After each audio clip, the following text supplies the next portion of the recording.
உனக்கு எவ்வளவு துணிச்சல்! அவங்களுக்கு ஸ்வீட் கொடுத்து வாய் இனி பாக்கனியா? இந்த வீட்டுக்கு நீதான் மகாராணியா? இந்த வேலை எல்லாம் இங்க நடக்காது. பெரிய மருமகன் எப்பவோ இப்படி பண்ணது இல்ல. நீ வந்த உடனே உன் வேலையை காட்ட ஆரம்பிச்சிட்ட.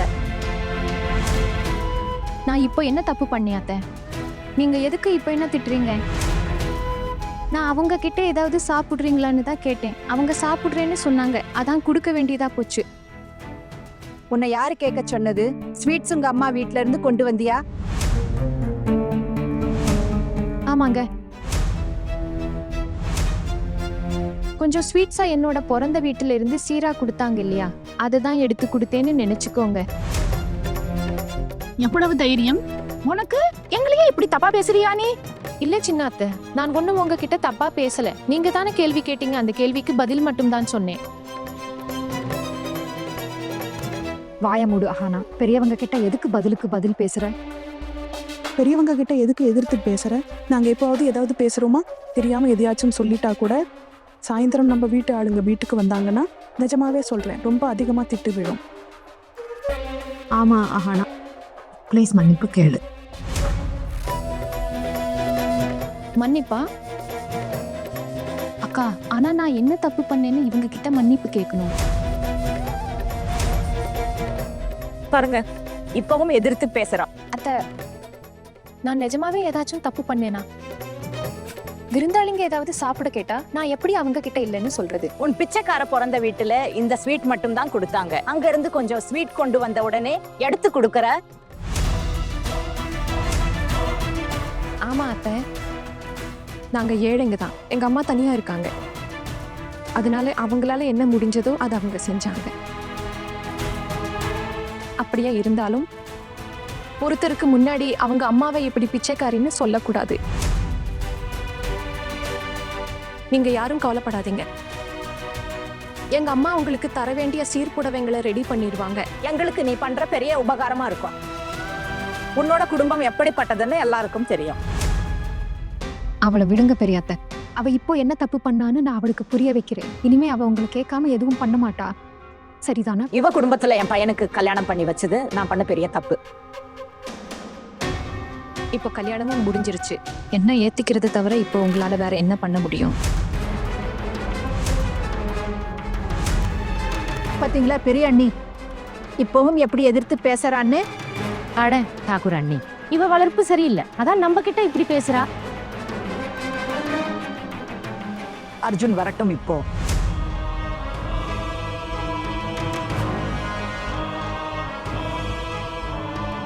இதோ கொழுந்தனாரும் வந்துட்டாரு. அர்ஜுன்,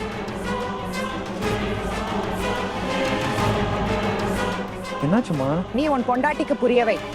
இங்க வந்த உடனே அவ இஷ்டத்துக்கு ஆடலாம்னு பாக்குறா. ஆனா அதெல்லாம் இங்க நடக்காது. இனிமே கொஞ்சம் ஏடா கூடமா நடந்தா கூட நேரா பிறந்த வீட்டுக்கு அனுப்பிடுவேன். அவளுக்கு புரியவை. ஆனா அம்மா, என்ன ஆச்சுன்னு சொல்லுங்க. அட என்ன ஆச்சுன்னு ஏன் கேக்குற? அந்த பக்கத்து வீட்டு பொம்பளைங்க வந்தாங்க. வந்த உடனே என்கிட்ட கேட்காம அவங்களுக்கு ஸ்வீட் எடுத்து கொடுத்துட்டா.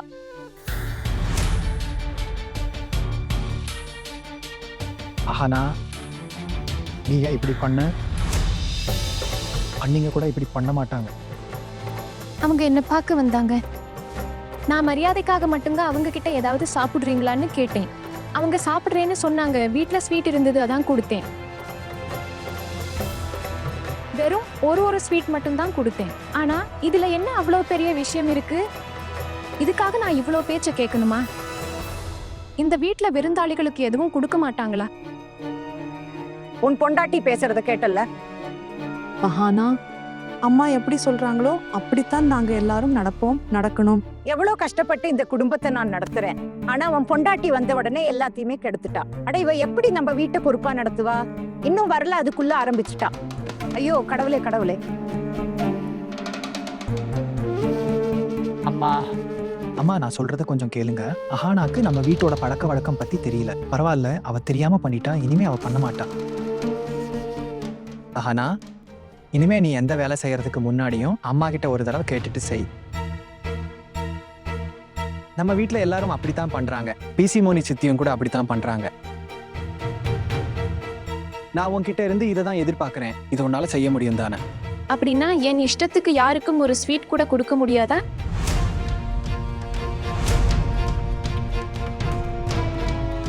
பாத்தியா அவ எப்படி பேசுறான்னு கேட்டியா? இப்பவே அவ இஷ்டத்துக்கு நடக்க ஆரம்பிச்சிட்டா.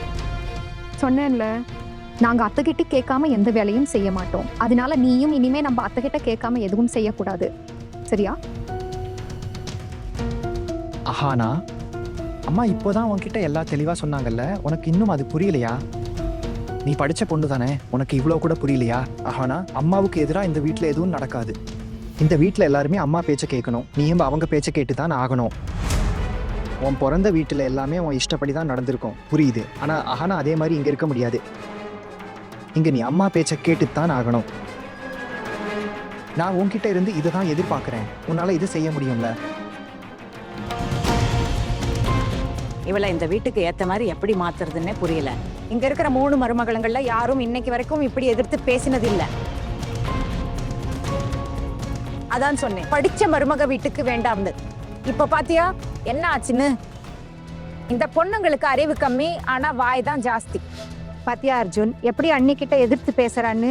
கொஞ்சமும் வெட்கம் இல்லாம கூட கூட பேசிட்டே இருக்கா. இவ பண்றத பார்த்து மிச்சம் இருக்கிற 3 மருமகளுக்கும் புத்தி மாறிடும்.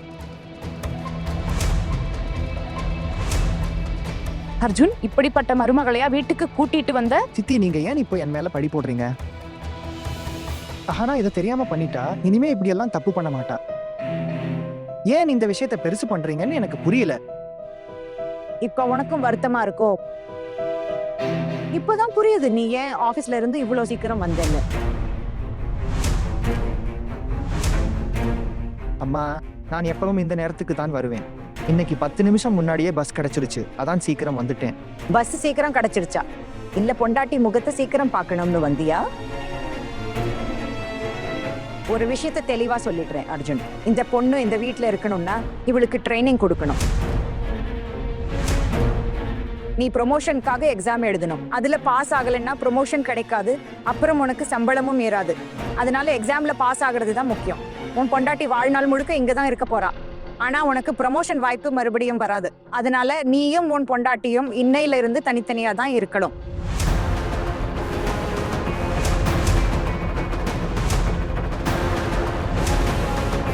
நீ மேல இருக்கிற ரூம்ல படுத்துக்கோ. இவளுக்கு தனியா படுக்க பயமா இருந்தா என் கூட என் ரூம்ல படுத்துக்கட்டும். முதல்ல ஒழுங்கா எக்ஸாம் எழுது, ப்ரமோஷன் கிடைக்கட்டும், அப்புறமா நம்ம மத்ததை பார்த்துக்கலாம். அப்புறம் நீயும் காது கொடுத்து கேட்டுக்கோ. அவனுக்கு எக்ஸாம் வருது, அவன் கிட்ட இருந்து தள்ளியேறு. நீ உன் கனவுல ஒன்னும் பறக்க வேண்டாம், இல்லைன்னா உன்னோட அந்த இறகை நாங்க வெட்டிடுவோம். அவனோட எக்ஸாம் தான் ரொம்ப முக்கியம், அதனால அவன் கிட்ட இருந்து தள்ளியேறு, இல்லைன்னா உன்னை பிறந்த வீட்டுக்கே அனுப்பிடுவோம்.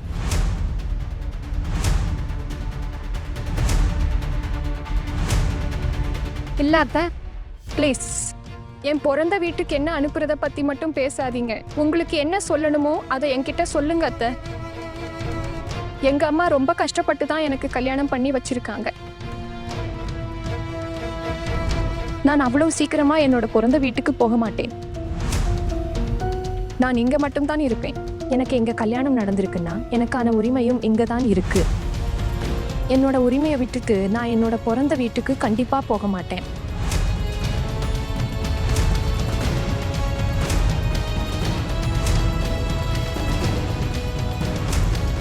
அது நடக்கவே நடக்காது.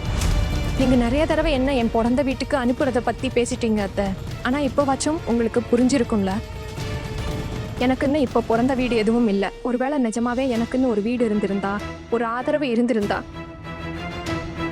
நான் பிஏ எக்ஸாம் எழுதிட்டு ஏதாச்சும் வேலைக்கு போயிருப்பேன்.